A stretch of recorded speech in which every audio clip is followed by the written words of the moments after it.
How Meghan Markle and Prince Harry Get Cancelled.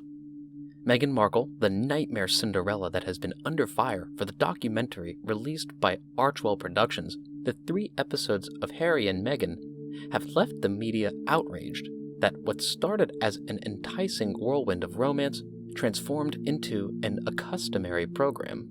Meghan Markle and Prince Harry met in July 2016 through a mutual friend, fashion designer Misha Nonoo. They were set up on a blind date and hit it off immediately. The couple began dating shortly after and kept their relationship relatively private for the first few months. In October 2016, the news of their relationship broke and the world was captivated by their love story.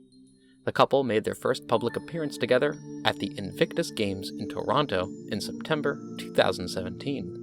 In November 2017, Prince Harry proposed to Meghan Markle with a custom-made ring that featured 3 diamonds, one from Botswana, where the couple had traveled together, and 2 from Princess Diana's collection. The couple were married on May 19, 2018 at St. George's Chapel in Windsor Castle. Meghan Markle and Prince Harry have 2 children together, Archie Harrison, Mountbatten Windsor, born on May 6, 2019, and Lilibet, Lily, Diana Mountbatten Windsor, born on June 4, 2021. Now, firstly, subscribe to our channel for more information, and let's continue.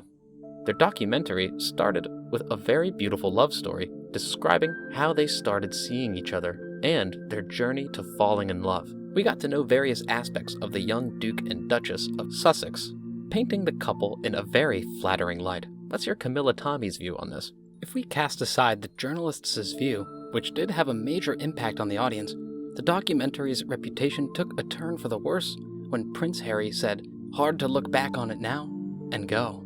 What on earth happened? How did we end up here? The Duke then shares his personal feelings, explaining that he was aware of the pains of marrying into the royal family and his insecurity about ever finding someone to put up with it. The documentary then proceeds to show the audience the racism and cruelty shown to Meghan Markle by the royal family. Well, this documentary has created some big waves in the entertainment sea as well. The celebrities are seen to be divided into 3 factions, ones sympathizing with the couple and hyping them on, such as Thames and Dwight. She tweeted, "Well, I am watching that new Netflix doc, #Harry. Netflix.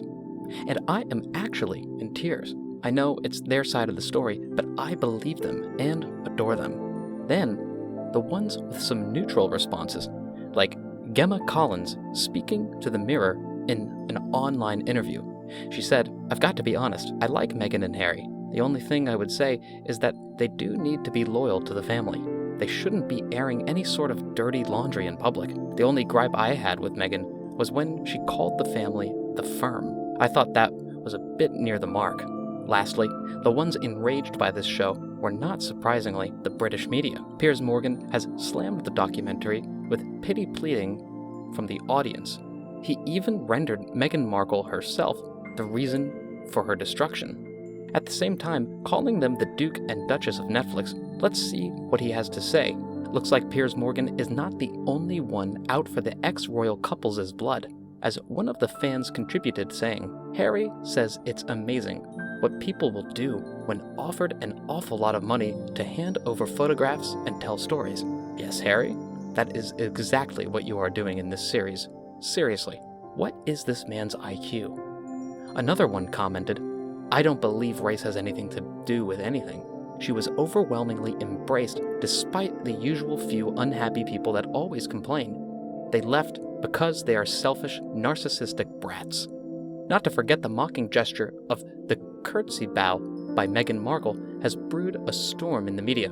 The audience is enraged and offended by the disrespect toward the late Queen Elizabeth. They are calling her out for this atrocious behavior everywhere. Even a raging fan can't help herself from tweeting, "Why is it okay for Meghan to mock our culture in this way?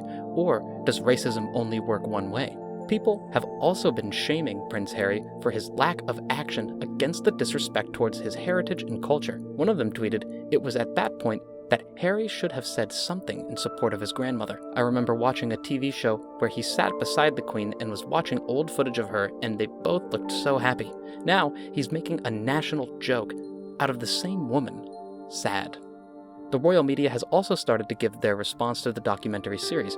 Russell Myers has quite a story to tell us about how the British have reacted to it. Adding to Russell Myers, Richard Eden addressed this docuseries in a 29-minute interview with Daily Mail Royals. Richard pointed out the fact that the resemblance of Meghan with his late mother, Princess Diana, is creepy, to say the least. Along with the mainstream media, people have been calling the Duke and Duchess hypocrites for filming a documentary when they claim to not want to be in the spotlight when they left the royal family. In reaction to it, a fan couldn't help but tweet, "A question begs to ask these two ex-royals wanted out of the limelight to live a life like everyone else. So why are they continually seeking fame via the media?" All this spotlight has also highlighted the ex-royal couples, racial abuse against the royal family.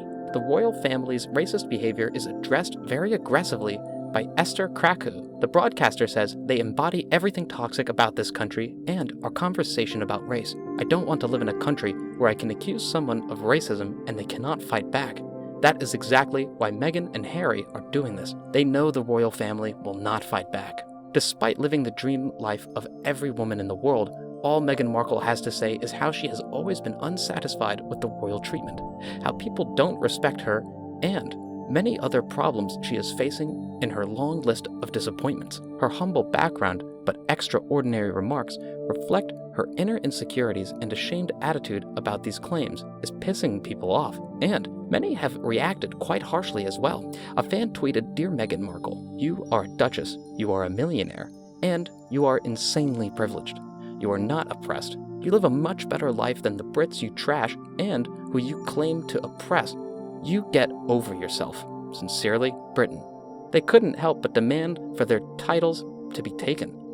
An exceptionally emotional fan says, "Strip them of any link to our royal family and tell them never to return." An absolute disgrace, and his mother would be appalled by his behavior. The bombshell documentary has also graced headlines in many newspapers worldwide. Naturally, the vocabulary regarding this has been colorful. Many media outlets reported that the series was explosive and had the whole world talking about the royal family, bracing for the worst. There's no turning back for anyone.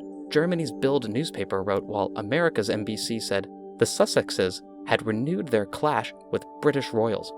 Some noteworthy headlines include a scandal documentary, "The royals are preparing for the worst," and another stating that they are destroying us. Standout moments so far as Harry and Meghan Netflix series finally air. Not only that, some journalists say that Meghan and Harry's documentary has nothing new to offer that we are not already aware of. Despite all the negative heat faced by Meghan and Harry's documentary, many celebrities have been disappointed with the finished product. Stephanie Bunbury, a writer from Deadlines, states 3 hours into the Netflix doc-series, Harry and Meghan, and still no tell-all truths from the darkest corners of the House of Windsor.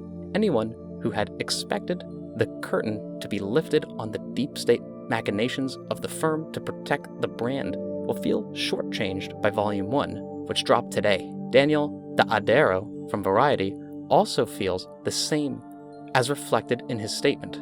As with the most recent painfully dull season of The Crown, there seems a sort of narrative, stuckness, an inability or lack of desire to find the next thing to say that we haven't yet heard.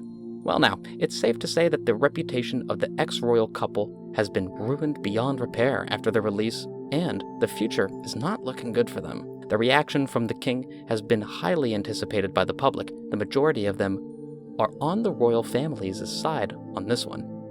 Now, this video comes to an end. Thank you, everyone.